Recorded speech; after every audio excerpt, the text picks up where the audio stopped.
Assalamualaikum warahmatullahi wabarakatuh. Perkenalkan, nama saya Selvi Arta dan teman-teman saya yang bernama Ila Purnamasari, Muhammad Iqbal, dan Arma Nurhidayanto. Kami dari kelompok 3 akan menjelaskan materi tentang perkembangan emosi remaja. Pengertian emosi. Emosi seorang individu pun akan terus berkembang. Adapun penjelasan menurut para ahli.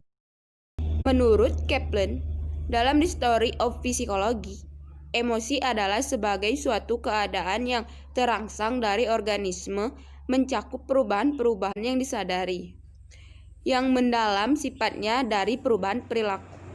Menurut Sudarsono, emosi adalah suatu keadaan yang kompleks dari organisme seperti terganggunya perasaan yang disertai dengan perubahan-perubahan dalam organ tubuh yang bersifat lunak.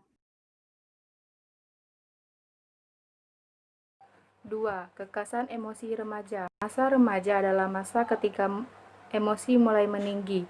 Orang tua dan guru mungkin mulai memperlihatkan perilaku argumentatif dan agresif.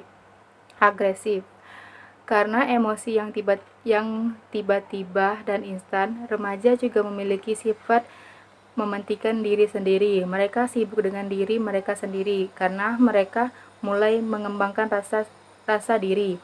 Tetapi mereka juga melihat proses pemikiran dan kepribadian mereka sendiri. Kemungkinan mulai terlihat pada berujung selama remaja, membuat beberapa remaja menjadi terlihat idealis. Mereka juga percaya bahwa pikiran dan perasaan mereka unik, meragukan bahwa orang lain mungkin dapat memahami apa yang mereka alami. Pembentukan emosi remaja yang sehat yang bertolak pada pembangunan karakter remaja hendaklah dilakukan secara jalur pendidikan, keluarga, dan sekolah, juga dilakukan pada lingkungan. Perkembangan emosi pada remaja ditandai dengan emosi yang tidak stabil dan penuh gejolak. Pada masa ini, mood atau suasana hati bisa berubah dengan cepat. Hasil penelitian dari Chicago oleh Mihaing dan Red Larson 1984, penemuan bahwa remaja rata-rata memerlukan hanya 45 menit untuk berubah dari mood senang luar biasa ke sedih luar biasa. Sementara orang dewasa memerlukan beberapa jam untuk hal yang sama. Perubahan emosi ini erat kaitannya dengan kemasakan hormon yang terjadi pada remaja. Stres emosional yang timbul berasal dari perubahan fisik yang cepat dan luas yang terjadi sewaktu pubertas. Faktor yang mempengaruhi emosi negatif. 1. Kecewa berlebihan. Kecewa berlebihan terkadang muncul ketika apa yang diharapkan tidak sesuai dan tidak semestinya. Rasa kecewa akan muncul selalu ada di setiap kegagalan dari harapan yang diperjuangkan. Namun, kecewa yang berlebihan adalah tindakan yang tidak baik dan bisa merusak hidupmu. Kedua, sedih berkepanjangan. Perasaan sedih kerap kali muncul ketika seseorang mengalami sesuatu yang membuat perasaannya terpukul atau membuat perasaannya tersakiti. Namun, jika perasaan sedih selalu mengentayangi dan kamu rasakan berlarut-larut, itu akan membuat kehidupanmu menjadi lebih buruk. 3. Perasaan yang tidak stabil. Perasaan atau mood yang tidak stabil harus kamu hindari agar hidupmu menjadi lebih baik. Mood yang tidak stabil bisa mempengaruhi aktivitasmu sehari-hari, seperti bekerja dan sebagainya. Jangan biarkan mood yang tidak stabil ini mengganggu orang lain yang ada di sekitarmu. Keempat, marah tanpa sebab. Setiap orang pasti pernah marah karena beberapa hal. Mungkin karena dikecewakan, pekerjaan yang tidak sesuai, atau karena perbuatan orang lain. Semua marah pasti ada penyebabnya. Namun, jika kamu sering merasakan marah tanpa sebab, itu perlu kamu waspadai. Marah tanpa sebab selain bisa mengganggu diri sendiri dan juga bisa mengganggu orang lain yang ada di sekitarmu. 5. Stres tanpa sebab.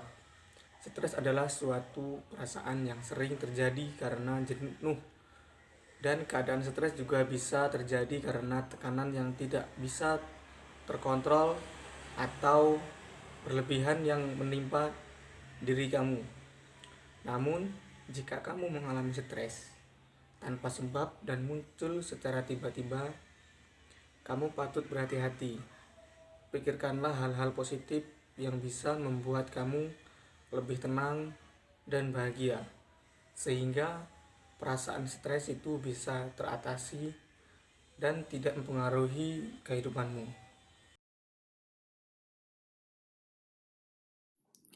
Usaha untuk mengembangkan emosi positif remaja. Guru dan keluarga dapat mengembangkan keterampilan kecerdasan emosional seorang anak dengan memberikan beberapa cara, yaitu 1. Mengenali emosi diri anak. Mengenali perasaan anak sewaktu perasaan yang dirasakan terjadi merupakan dasar kecerdasan emosional. Kemampuan untuk memantau perasaan dari waktu ke waktu merupakan hal penting bagi pemahaman anak. 2. Mengelola emosi.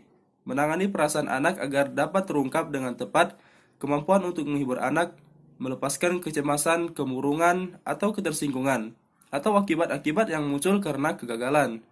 3. Memotivasi anak. Penataan emosi sebagai alat untuk mencapai tujuan adalah hal yang sangat penting dalam keterkaitan memberi perhatian dan kasih sayang untuk memotivasi anak dalam melakukan kreasi secara bebas. 4. Memahami emosi anak. 5. Membina hubungan dengan anak. Setelah kita melakukan identifikasi, kemudian kita mampu mengenali hal lain yang perlu dilakukan untuk dapat mengembangkan kecerdasan emosional, yaitu dengan memelihara hubungan. 6. Berkomunikasi. Maksudnya adalah berkomunikasi dengan jiwa. Tidak hanya menjadi pembicara, terkadang kita harus memberikan waktu lawan bicara untuk berbicara. Dengan demikian, posisikan diri kita menjadi pendengar dan penanya yang baik. Dengan hal ini, kita diharapkan mampu membedakan antara apa yang dilakukan atau yang dikatakan anak dengan reaksi atau penilaian. Terima kasih, sekian penjelasan dari kami. Bila ada kata salah kami minta maaf, kepada Allah kami mohon ampun. Kami akhiri, wabillahi taufiq hidayah. Wassalamualaikum warahmatullahi wabarakatuh.